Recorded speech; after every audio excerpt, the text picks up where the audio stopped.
Централно издание на вестите на КТВ. Добра вечер, почитувани гледачи. Од полноќ поевтинуваат горивата. Се подготвува за асфалтирање улицата Зелен пазар во Кавадарци. Ова се дел од содржините кои што ќе ги гледате во овие вести. Во Кавадарци интензивно се реализира програмата за комунална изградба. Се подготвува за асфалтирање улицата Зелен пазар. Увид во градежните работи изврши градоначалникот Митко Јанчев и нагласи дека со оваа улица се добиваат повеќе алтернативи за влез во пазарот, а воедно и растеретување на сообраќајниот метеж. Меѓу ретките улици која што остана во центарот, по пробивањето на долната улица Зелен пазар, во овој проект имаше комплетна реконструкција на улицата, на подземна инсталација од страна на ЈП Комуналец во делот на канализацијата, вадење на старите гранитни коцки и тампонирање на улицата, ставење вишнаци и комплетно неизино асфалтирање и сообраќајно решение. Така да Зелен пазар се добива од трите страни достапност и за фреквенција на возила, меѓутоа и за доставување на роба. Ова улица ќе биде пуштена и за сообраќај и за доставување на роба со одреден режим на движење. Така да инвестицијата на општина Кавадарци тука околу 2 милиона денари, ќе биде комплетно асфалтирана и добиваме повеќе алтернативи во централното градско подрачје.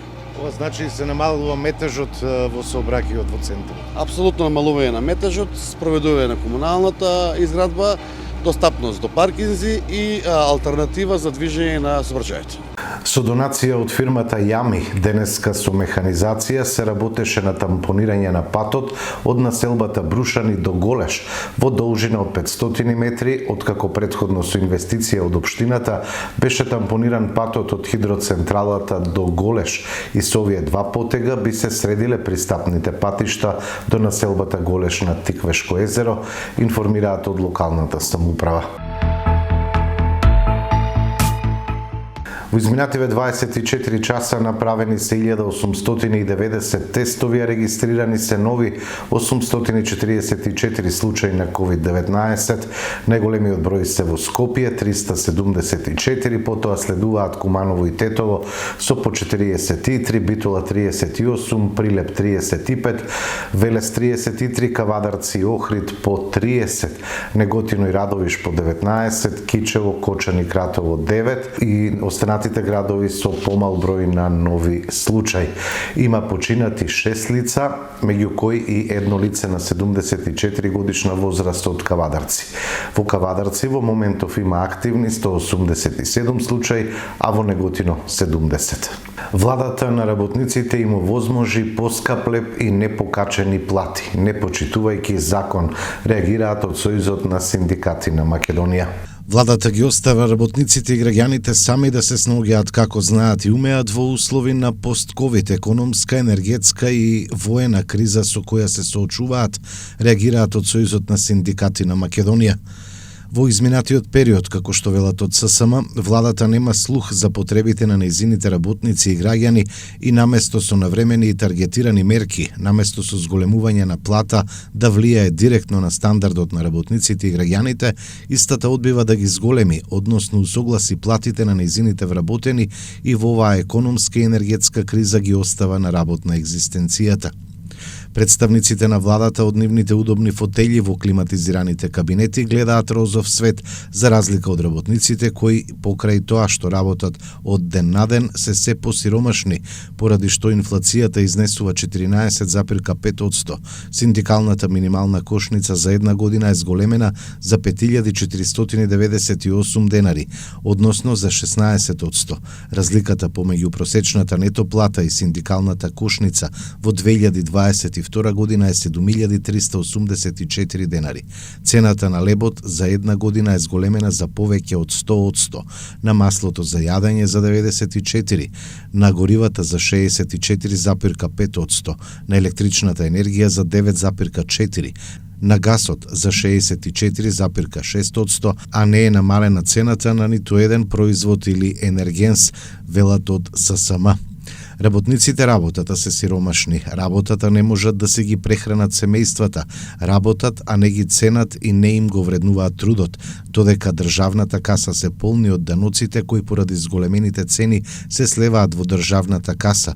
Работниците и граѓаните се мачат да излезат на крај со енормното поскапување, а зимата уште не ни е блиску. Велат од Сојузот на синдикати на Македонија и додаваат: без постоење на реални и оправдани причини, владата постапува спротивно на уставот во кој е уредена обврската за почитување на правото, законите и целосно функционирање на правната држава.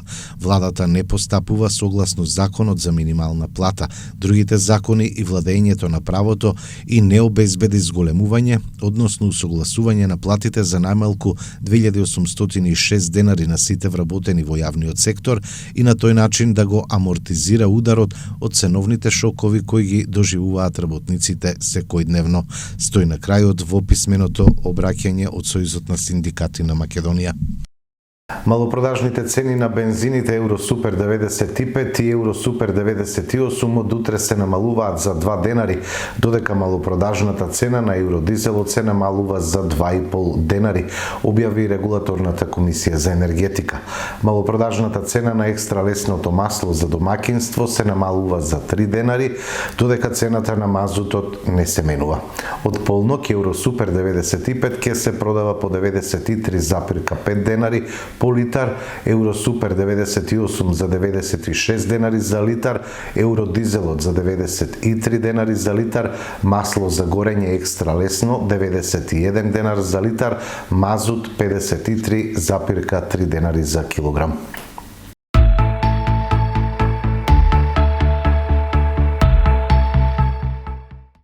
Увестите информации од спортот: одложен е надпреварот ГФК Тиквеш Шкупи. Поради евронастапите на Шкупи и Шкендија, новата фудбалска сезона ќе стартува со само 3 надпревари. Новата сезона во првата македонска фудбалска лига официјално ќе започне во сабота со надпреварот помеѓу Струга Тримњум и Победа. Поради откажувањето на Ренова, оваа сезона во секој колок има по една слободна екипа, а покрај дуелот во Струга, во недела ќе се одиграат уште само 2 надпревари. Фудбалската федерација на Македонија позитивно одговори на барањата на Шкупи и Шкендија и нивните дуели овој викенд се откажани поради нивните обврски во Еврокуповите. Нашите представници во европските надпреварувања во вторник и четврток пред себе ќе имаат нова меѓународна пресметка, па затоа побараа да немаат обврски викендов во домашниот шампионат. Тоа значи дека во недела ќе се одиграат само надпреварите помеѓу Силекс и Работнички и Академија Пандев и Брегалница.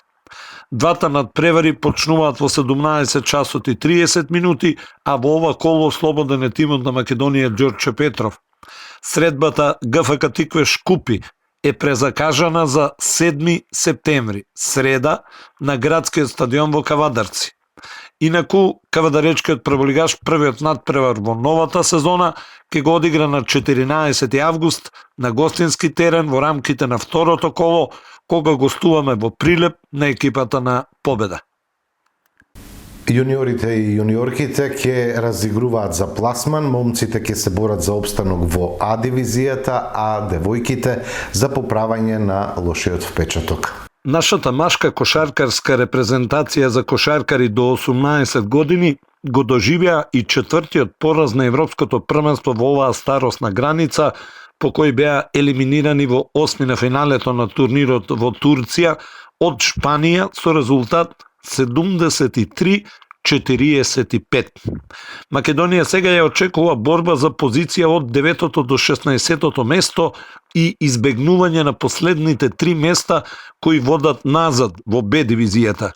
Денеска следува најважниот дуел за македонската репрезентација, а противник ќе ни биде Грција и со победа на овој меч обезбедуваме опстанок во А дивизијата. Нашите момци треба да заборават на поединечната статистика и само бендисаноста и да заиграат тимски, бидејќи само така ќе дојде до израз и талентот кој неоспорно го поседуваат. И женската јуниорска репрезентација на Македонија доживеа уште еден убедлив пораз на Европското првенство Б дивизија во Софија. И девојките, како и момчињата, играат под своите можности, а потребно е само да си го вратат филмот наназад, да се потсетат како играа минатата година во Грузија и да почнат да ги слушат и спроведуваат на дело советите на селекторот и само на селекторот. Нашите млади кошаркарки загубија од Хрватска со 43-96 и го освоија последното место во групата, па ќе се борат за пласман од 9-та до 18-та позиција на шампионатот. Единствена светла точка во нашата репрезентација беше Лиле Миткова, која постигна 11 поени и 6 скока. Борбата за пласман македонските јуниорки ја почнуваат денеска, кога се среќаваат со селекцијата на Естонија. Кадетките на чекор до четвртфиналето. Нашите девојчиња одиграат 20-20 со Шведска, па на дуелот утре со Исланд им одговара и нерешен исход.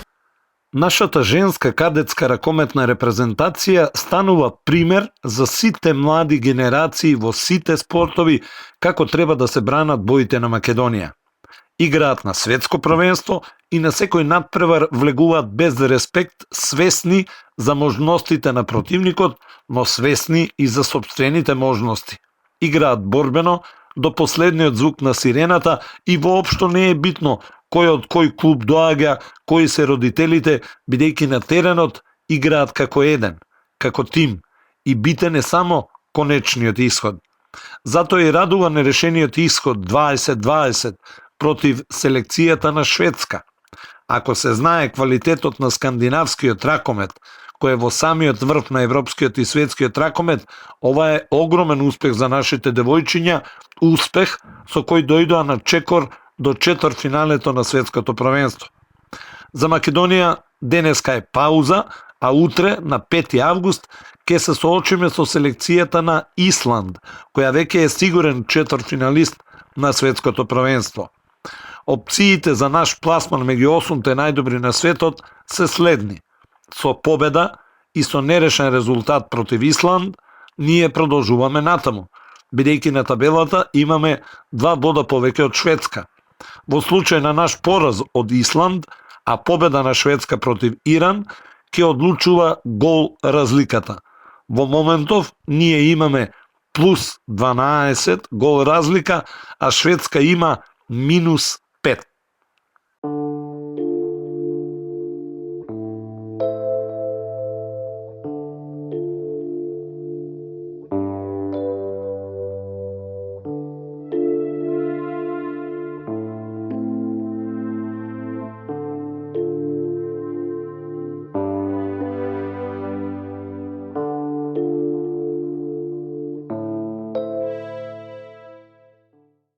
Времето утре сончево со мала до умерена локална облачност, ќе дува слаб до умерен ветер од северен правец, УВ индекс 8, температура до 38 степени.